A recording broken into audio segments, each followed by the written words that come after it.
नमस्कार दोस्तों, आप सभी का मेरे चैनल में बहुत बहुत स्वागत है। आज मैं आप लोगों के साथ अपने किचन के मैं कैसे काम करती हूँ, मेरे जो किचन में छोटे छोटे काम होते हैं और मैं जिस तरह से करना चाहिए अगर नहीं कर पाते हैं तो हमें समय भी ज़्यादा लगता है और बहुत परेशानी भी होती है।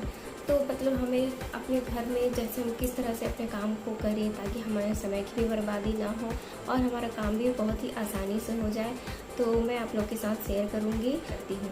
तो चलिए देखते हैं वीडियो में। अधिकतर तो हम मिर्चियाँ कैंची से ही काटते हैं, क्योंकि कैंची से ही काटना अच्छा रहता है, क्योंकि हमारे हाथ तीखे नहीं होंगे। और कभी भी अपने किचन में तो एक साफ कैंची रखना ही चाहिए मिर्च काटने के लिए, अलग से स्पेशल।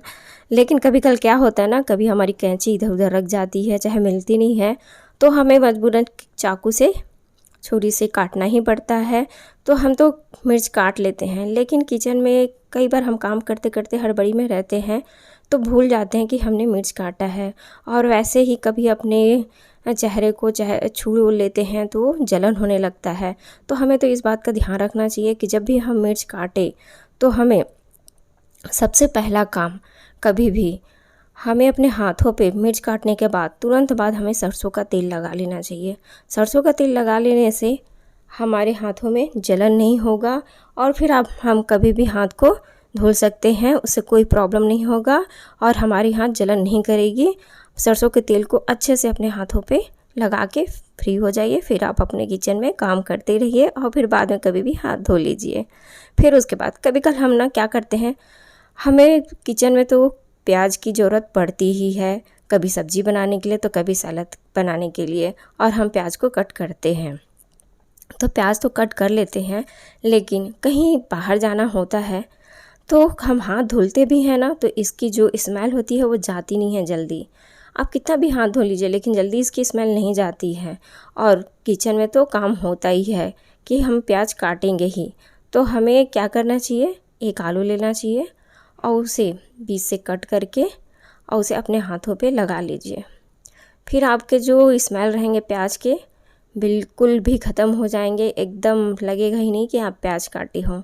तो इस तरह से आप आलू अपने हाथों पे रगड़ लीजिए और आप इस आलू को धुल के सब्ज़ी बनाने कभी में भी यूज़ कर सकते हैं। तो इस तरह से आलू को अपने हाथों पे लगा लेंगे तो स्मेल नहीं आएगा प्याज का। फिर इधर है, ये जो थोड़े थोड़े सामान बच जाते हैं, कुछ यूज़ होते हैं कुछ बच जाते हैं, तो हम इसमें रबर बैंड लगा के रख देते हैं ताकि इसमें हवा ना जाए और जो हम अंदर का सामान है वो ख़राब ना होगा। तो फिर ये रबर बैंड अभी गर्मियों के मौसम में एक दूसरे में चिपक जाते हैं, ख़राब हो जाते हैं। तो आपको इसको बचाने के लिए क्या करना चाहिए, आप इसके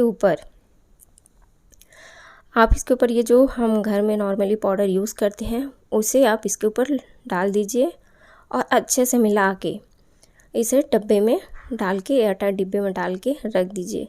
आपकी ये रबर सालों साल ख़राब नहीं होगा, एकदम अच्छा रहेगा। बस आप इसे पाउडर लगा के और एयरटाइट डिब्बे में डाल के रख दीजिए।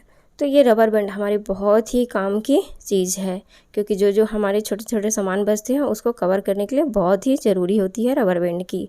और फिर हमारा क्या होता है, कभी जब भी ना हमारे चावल या फिर आटा का डब्बा खाली हो जाता है, तो मैं हमेशा जब भी सामान उसमें जैसे दूसरा चावल चाहे आटा रखना होता है तो मैं डब्बों को पहले धुल लेती हूँ, उसके बाद ही उसमें मैं जो भी है चावल आटा उसमें रखती हूँ। वैसे भी मैं मसाले के डब्बे को भी ऐसे ही करती हूँ, जब उसमें अगर सामान ख़त्म हो गया तो मैं बिना धुले फिर उसे दूसरा सामान नहीं रखती हूँ, उसे पहले मैं धुलती हूँ उसके बाद ही सामान रखती हूँ।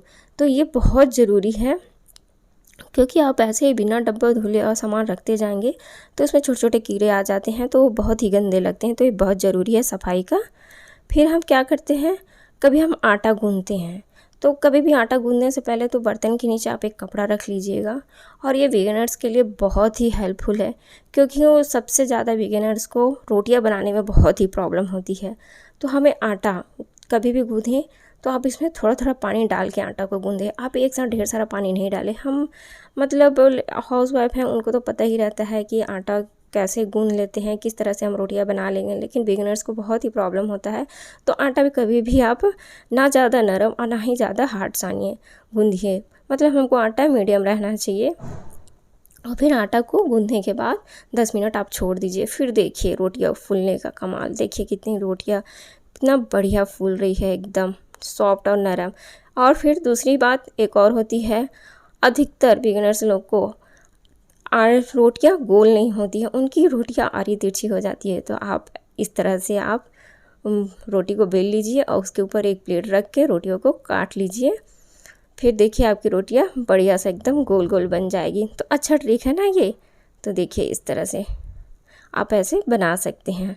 तो देखिए हमारी ये भी रोटियां कितनी बढ़िया गोल गोल फुली है और एकदम सॉफ्ट बनी है, बहुत ही अच्छा। तो आप इस तरह से बना सकते हैं।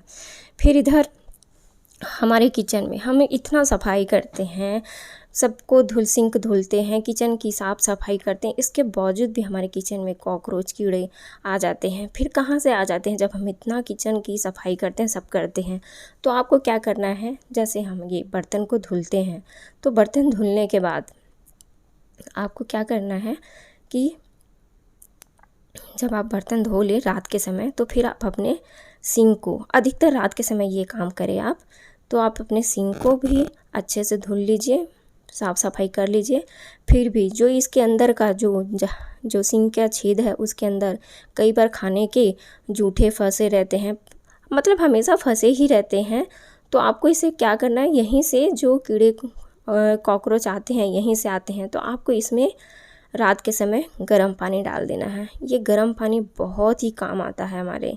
तो इस तरह से आप पानी डाल देंगे ना, तो जो पाइप के अंदर का चिकनाई और जूठा फंसा रहता है वो पूरा साफ़ हो जाएगा और कीड़े आपके जो किचन में कॉकरोच घूमते रहते हैं वो नहीं आएंगे। तो आप मतलब हफ्ते में 2 से 3 बार तो इसे करिएगा ही अपने किचन में। और फिर कई बार हम इतना साफ़ सुथरा करने के बावजूद भी किचन में बदबू आती, अजीब टाइप की स्मेल आती है। तो स्मेल आती है ये बर्तन धुलने वाले से। तो आपको क्या करना है, इसे हफ्ते में 2 से 3 बार तो इसे आपको गर्म पानी में डुबो देना है। इस तरह से आपको डुबो कर रख देना। आप चाहे तो इसमें बेकिंग सोडा या फिर कपड़े धोने वाला सोडा डाल के सर्फ को थोड़ी देर के लिए डुबो के छोड़ दीजिए। और फिर देखिए इसमें से ना पूरा बदबू चले जाएगा, फिर आपकी किचन की में भी बदबू नहीं आएगा। तो इस तरह से आप डुबा के इसे 15 से 20 मिनट के लिए रख दीजिए। तो इसमें से क्या है, आपके जो बैक्टीरिया वगैरह सभी साफ़ हो जाते हैं। या फिर आप इस तरह से भी कर सकते हैं, आप एक भगोने में पानी चढ़ा के और उसके ऊपर जितना भी आपके बर्तन धुलने वाले उपसन है उसको गैस के ऊपर चढ़ा के अच्छे से खौला दीजिए। फिर ये भी आप पूरे तरह से साफ़ सफाई हो जाते हैं। तो दोस्तों अगर मेरी वीडियो आपको अच्छी लगे तो मेरे वीडियो को लाइक कीजिएगा, सब्सक्राइब कीजिएगा। तो फिर मिलते हैं नेक्स्ट वीडियो में, तब तक के लिए धन्यवाद।